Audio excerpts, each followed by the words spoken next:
They said they would revisit it. Those were the exact words. No, no, not ever. We'll revisit it. Maybe they added a time frame, end of quarter, after the review cycle, once the budget clarifies. Maybe they said your contribution was recognized and this conversation wasn't over. You left the meeting feeling like something had been promised. Nothing was promised. We'll revisit your salary is not a commitment. It is a dismissal with a deadline attached to make it feel like one. And the reason it works so consistently, the reason you walked out of that room feeling cautiously optimistic instead of accurately informed, is that it was designed to produce exactly that feeling. My name is Zara. This is Zara versus the workplace. And today we are going to take that phrase apart until there is nothing left of it but what it actually is. Picture someone, 2 years into a role, performing above the level they were hired at, absorbing responsibilities that weren't in the original scope, watching colleagues in equivalent positions at other companies earn meaningfully more. They prepare carefully for the conversation. They come with data market research, a record of expanded contributions, a clear and specific number. The manager listens, nods, says the work is genuinely valued, says the timing isn't right, the budget cycle just closed, headcount decisions are frozen, there's a review coming in 6 months, says we'll absolutely revisit this. The person leaves the meeting holding that phrase like a receipt. 6 months have passed, the review arrives, a different reason surfaces. Budget constraints, organizational changes.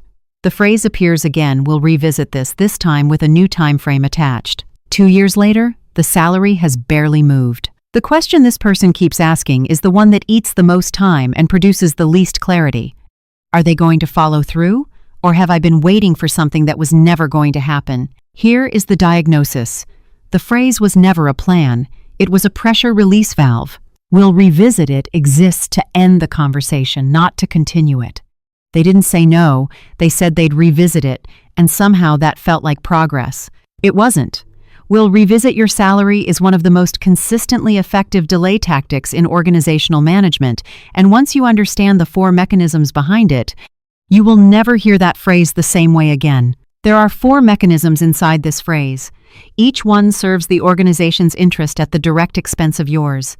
Mechanism 1, the commitment illusion.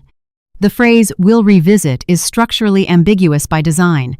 It contains a subject, a verb, and no binding terms whatsoever. No date, no condition, no defined outcome. No consequence for non-delivery. In contract terms, it is not an agreement, it is an expression of intent with no enforceability attached. The mechanism is psychological anchoring. Once you hear a future-oriented statement, your brain registers it as progress. The negotiation feels like it has moved forward. The discomfort of the unresolved task gets replaced by the comfort of an anticipated resolution. And that comfort is what the organization is purchasing, not time to reconsider, but time before you raise the issue again. A promise with no terms is not a promise. It is a postponement dressed as one. Mechanism 2, the elapsed time erosion. Every week that passes after we'll revisit works in the organization's favor. The emotional energy you brought to the original conversation, the preparation, the data, the clarity of what you were asking for begins to dissipate. The urgency fades. Other priorities arrive. The conversation starts to feel like something that happened a while ago rather than something unresolved. This is not accidental. Organizations that use this phrase understand, consciously or not, that time erodes employee resolve. The person who arrives with external offers, market data, and a clear number is a high-cost conversation. The same person, 6 months later, asking for a follow-up is a much lower-cost one. The elapsed time didn't change the legitimacy of the original ask, it changed the psychological position of the person asking. Time does not resolve salary conversations, it resolves the discomfort of having them. Mechanism 3, the moving condition. When the revisit finally happens, if it happens, the conditions have invariably shifted. The budget cycle that was the obstacle 6 months ago has been replaced by a new obstacle, a reorganization, a hiring freeze, a strategic pivot. There is always a structural reason that sounds legitimate enough to delay again. The mechanism is perpetual conditionality. Each condition is real in isolation. The budget cycle is a real constraint. The reorganization is a real event. But the pattern, new condition, new delay, new future commitment reveals that the conditions are not the cause. They are the rotating justification for a decision that was already made, that this salary will not move until the cost of not moving it exceeds the cost of moving it. The conditions keep changing because the decision never changed. It was always no. Mechanism 4. The Goodwill Expenditure. There is a social cost to asking again. Most people feel it acutely. Raising the salary conversation a second time after being told it will be revisited feels like impatience, like distrust, like a challenge to someone's word. Organizations benefit from this dynamic because it means many employees will wait longer than they should, ask more softly than they should, and accept less than they would have if they had understood the process clearly from the beginning.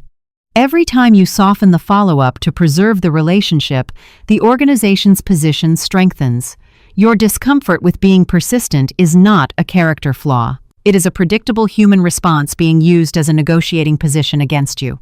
Your reluctance to push is the organization's most reliable negotiating asset. Now extend this forward. Every month your salary doesn't move. The gap between your compensation and your market value widens. Salaries at comparable roles do not wait for your review cycle. The market moves in real time. And the longer you remain inside the delay, the larger the correction required to close the gap, which makes the correction less likely, not more, because larger adjustments require more organizational will than smaller ones. The second compounding factor is precedent.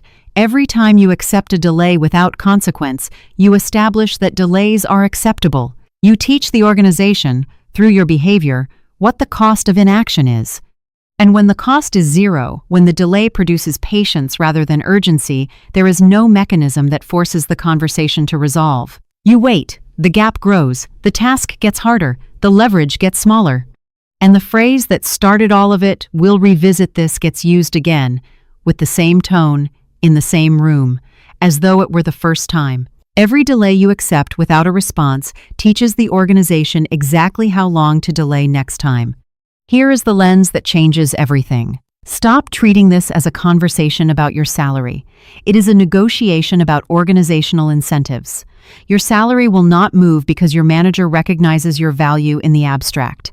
It will move because the cost of not moving it, replacement cost, productivity disruption, external offer pressure, exceeds the cost of the adjustment. That is the only calculation that produces a different outcome. Understanding this does not make the process cynical. It makes it navigable. Compensation does not respond to merit. It responds to leverage, and leverage is built, not assumed. 3 moves, specific, executable before your next conversation. Move 1. Convert the vague commitment into documented terms. After any meeting where "we'll revisit" is said, send a follow-up email that same day. Keep it brief and completely neutral in tone. Thanks for the conversation today. To make sure I'm tracking correctly, are we planning to revisit this at the next review cycle in specific month, or is there a different timeline you have in mind? This single email converts an ambient promise into a written exchange with a date attached. It also signals, without any confrontation, that you are tracking the commitment. Move 2. Build external data before the next conversation, not during it. In the weeks before any follow-up, collect 3 to 5 specific, current market data points for your role and experience level, not ranges from aggregator sites, but actual postings for comparable roles in your sector. Bring them as context, not as threats. I've been looking at what comparable roles are paying and wanted to make sure our conversation is informed by current data. This reframes the task from personal to structural. Move 3.